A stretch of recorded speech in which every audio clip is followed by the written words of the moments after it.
Ini untuk semua aspek. Saya berikan ijazah amalan dari guru-guru kami juga untuk semua aspek.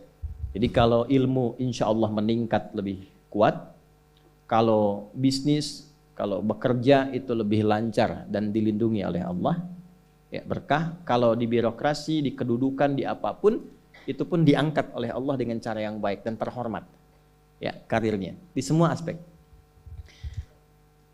Satu sholat amalannya. Nah, bukan yang biasa. Bukan yang biasa. Kalau bisa jaga yang 40 rakaat. Yang sering saya sampaikan. 17 rakaat sholat fardu. Sudah? 12 rakaat rawatib. 11 rakaat yang tahajud. Jumlahnya 40. Ya.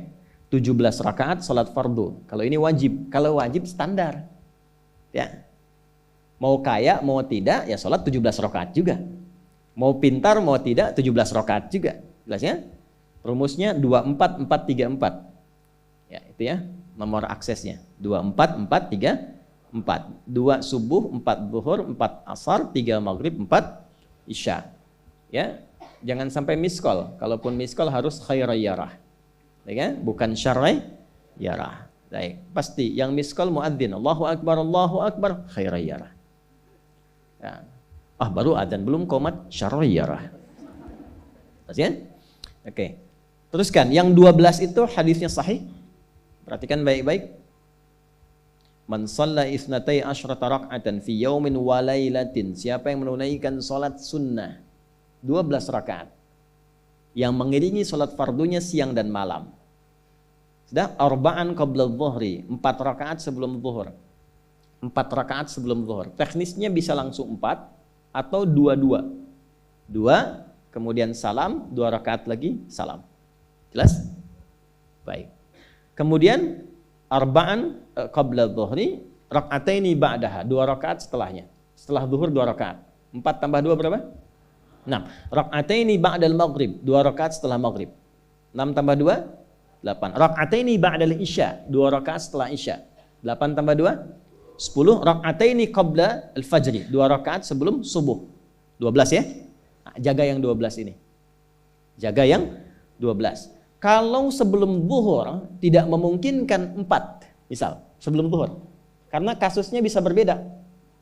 Ada Ibnu Umar, Abdullah bin Umar radhiyallahu taala anhuma menemukan kasus berbeda, seperti Anda di kantoran waktu singkat saat Ramadan, kan? Dapatnya cuma mungkin 2. Maka ada hadis dari Nabi sallallahu alaihi wasallam, riwayatnya Ibnu Umar. Qala au kama qala hafidtu an Rasulillah sallallahu alaihi wasallam 10 rakaat. Saya hafal dari Nabi 10 rakaat. Kalau tidak sempat sebelum zuhur 4, boleh 2. Nah, dari Ibnu Umar ini sebelum zuhurnya 2 rakaat. Sebelum zuhurnya berapa? 2 rakaat. Jadi kalau bisa 4, kalau tidak memungkinkan berapa? 2. Orang yang terbiasa 4, lalu karena kondisi tertentu dia mengerjakan 2, tetap dicatatkan oleh malaikat 4 jumlahnya. Dari mana dalilnya? Hadis. Idza maridal abdu aw safar kutiba lahu mithla ma kana alaihi muqiman sahiha. Kalau seseorang sakit atau bepergian jauh atau dia sedang punya uzur syar'i seperti 2 hal tadi, dan tak mampu melakukan amalan rutinnya seperti biasa, maka tetap dituliskan pahalanya sempurna seperti rutin dan mukimnya. Contoh, ibu mohon maaf ya bu ya, mohon maaf. Perempuan dalam keadaan suci, sholat subuhnya berapa rakaat? 2, ya 2 kan nggak mungkin 3 kan? Baik ya, 2 rakaat.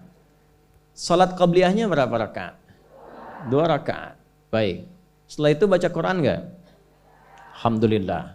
Bisa 1 halaman, kan? Bisa. Ibu kerjakan saat suci. Saat sedang tidak suci, masa haid tiba, sholat tidak? Tidak. Baca Quran tidak? Nah, kalau punya kebiasaan sholat, baca Quran, dan tiba masa haidnya, itu pahalanya tetap dituliskan sesuai kebiasaannya. Harus tahu itu. Makanya manfaatkan, karena kalau sudah tiba masa monofos, sama.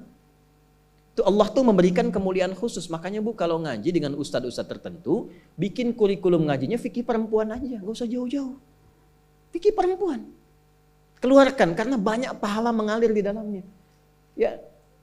Dan kadang-kadang saya suka bingung, kalau bahas fikih rumah tangga itu kenapa yang tegang-tegang gitu. Sekarang fikih parenting sekarang tuh kayaknya menegangkan antara surga neraka aja tuh. Tanggung jawab suami, hati-hati dengan istri. Padahal Qur'annya mengatakan rumah tangga itu penuh dengan permainan yang menyenangkan. Yang ada banyak candanya. Gitu. Coba keluarkan tuh hadis-hadis itu ya. Ibu tahu salah satu istri Nabi ada namanya Sayyidah Saudah binti Zam'ah. Itu sepuh Bu. Usianya sekitar 70 tahunan ke atas. Dan beliau Nabi SAW bangunkan rumahnya, itu kamarnya di samping Sayyidah Aisyah, dekat situ, dekat Raudhah. Sepuhnya luar biasa, hobinya bikin makanan, masak. Satu kali ketika beliau sedang ngolah tepung, Nabi pulang, pas kemudian bagiannya Sayyidah Saudah binti Zam'ah datang sedang ngolah tepung, atau dalam riwayat atau kama hadas, itu dicolek tepungnya, bermain bercanda, dicolekkan di keningnya, di kening istrinya. Nah, itu sudah sepuh, dicolekkan, masih bercanda, masih tertawa. Kalau bahasa kita masih panggil sayang gitu. Ini kapan kakek nenek masih bilang sayang dan canda.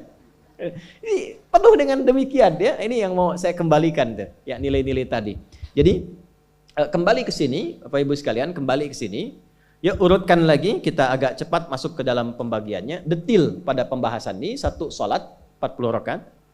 Sudah? Yang fardu sudah dalilnya, yang rawatib sudah, terakhir yang 11 rakaat yang salat malam. Ya, 11 rakaat yang salat malam. Nah, ini 11 rakaat ini bisa warming up dulu 2 rakaat tanpa baca surat Al-Fatihah saja. Jadi Allahu Akbar langsung Al-Fatihah. Tidak pakai iftitah, tidak pakai surat selain Al-Fatihah. Allahu Akbar, ya, a'udzubillahi minasyaitonirrajim. Bismillahirrahmanirrahim. Alhamdulillahirabbil alamin sampai waladhdallin, selesai amin langsung rukuk. 2 rakaat. Seperti itu. Itu namanya khafifatain. 2 salat ringan warming up untuk persiapan supaya hatinya itu bisa khusyuk, badannya bisa agak anget sebelum memulai tahajud. Barulah kemudian tunaikan 2 rakaat setelah itu, 2 rakaat setelah itu, 2 rakaat setelah itu, ujungnya tutup dengan 1. Ya, itu riwayatnya ada di dalam riwayat Abu Daud, nomor hadis 1367 dari Ibnu Abbas radhiyallahu taala anhuma. Ya, juga disampaikan dalam riwayat Ibnu Umar radhiyallahu taala anhuma ketika beliau mengatakan dari Nabi sallallahu alaihi wasallam, "Shalatul laili mathna mathna, fa idza khasya ahadakumul fajra falyutir rak'atan wahidah." Kalau pengen mulai tahajud 2 rakaat dulu. Sampai merasa enak. Dan tolong ingat ya, tolong enggak usah panjang-panjang dulu suratnya. Untuk berlatih 11, mulai dengan 2 dulu. Kalau belum sempat 11, 2 dulu. 2 rakaat aja, tolong mohon jangan paksa tambah 2 rakaat. Itu pun bangunnya jangan terlalu malam. Jangan terlalu awal malam. Subuh jam berapa sekarang? Terjadi perbedaan pendapat. Oke, 4.25 lah ya. Misal 4.21, 4.20 lah. Pas ya. Misal kita ambil tengah-tengah 4.20. Sudah, bangun 4 kurang seperempat. Jam 4 kurang seperempat. Karena hadisnya mengatakan ada persiapan sebelum wudu. Ya. Karena Nabi sallallahu alaihi wasallam adalah kebiasaan Nabi sallallahu alaihi wasallam idza staiqadha min naumihi, kalau bangun dari tidurnya fajalasa, duduk dulu. Duduk. Wa masaha biyadihi min athari naumi, kemudian menghapus bekas ngantuknya. Ya, menghapus jejak ngantuk dengan bagian tangan yang bersih. Itu kan butuh waktu. Ya. 4.15 bangun. Duduk dulu, atur alarm. Ya, alarm mungkin ya 3.15, 3.30, ya, kemudian jam 4 terakhir. Alarm pertama untuk mematikan alarm kedua. Alarm kedua siap-siap, alarm ketiga sadar. Ya, kan begitu kan? Ya. Ya begitu, itu rumusnya. Nanti kalau sudah ayat tahajud, masuk Al-Isra, nanti saya jelaskan. Itu ada isyaratnya di Quran. Bukan isyarat alarm ya, tapi isyarat perjuangan kita untuk bangun. Jadi 4 kurang 15 itu adalah persiapan supaya jam 4 bisa wudu. Ya, begitu jam 4, thumma dhahaba ila shinin mu'allaqah, pergi ke tempat kemudian berwudu, tempat tertutup, wudu, selesai, balik lagi, kan 4.20 adzan kan? Misalnya 4.10 mulai sholat. Kalau 2 rakaat kan nggak lama-lama. 5 menit, witirnya 1 menit, 3 menitnya istighfar, nunggu subuh. Ya, bacanya jangan tinggi-tinggi. Al-Falaq, An-Nas, witirnya Al-Ikhlas. Besoknya Anda sudah bosan 4 rakaat. Ad-Duha, Al-Insyirah, Al-Falaq, An-Nas, Al-Ikhlas. Besoknya terus sampai bosan tambah 6 rakaat sampai konsisten 11. Jelas? Mulai dengan seperti itu, 11 tambah 12, kan berapa? 23 tambah 17, 40. Tolong jaga ini, selama hidup tunaikan aja. Kalau tidak percaya, silahkan coba, nanti lihat apa perubahan yang terjadi dalam kehidupan. Demi Allah saya katakan silahkan coba. Yang kedua Al-Quran. Yang kedua apa? Al-Quran. Kan ada 3 tadi ya? 1, salat, kedua, Al-Quran. Jangan lewatkan 1 hari tanpa baca Al-Quran. Walaupun hanya 1 ayat. Walaupun hanya 1 ayat. Walaupun keterlaluan sih 1 ayat itu. Ya. Alif, Lam, Mim, dah. Pesan Ustaz kan 1 ayat. Nun, dah. Okay. 1 halaman. Nah, biasanya begini, semakin banyak dibaca, semakin terjadi perubahan yang berbeda. Kalau ingin nguji begini, hari ini baca 1 halaman, besok baca 2 halaman. Nanti lihat perubahan yang terjadi antara hari ini dengan besok. Pasti ada pengaruh. Paling minimal, Allah akan jaga keadaan diri kita dari berbagai bentuk kegelisahan. Semua tenang aja. Ada masalah apapun, kasih ketenangan, kasih ketenangan. Dan ketenangan itu paling mudah melahirkan solusi. Jelas? Oke, 2, Al-Quran. 3 kira-kira apa? 3 apa kira-kira? 3, jaga wudhu. Gak pakai jaga wudhu. 1, sholat. 2, Al-Quran. 3 apa? Jaga wudhu. Apa dampak psikologisnya jaga wudhu? Tidak ingin batal wudhunya. Kalau orang tidak ingin batal, maaf kalau kebanyakan bohong batal tidak. Maksiat, itu batal maknawi. Makanya orang punya wudhu itu pasti kalau dia selalu jaga wudhunya akan terjaga dalam kebaikan. Karena fungsi wudhu salah satunya mencegah maksiat.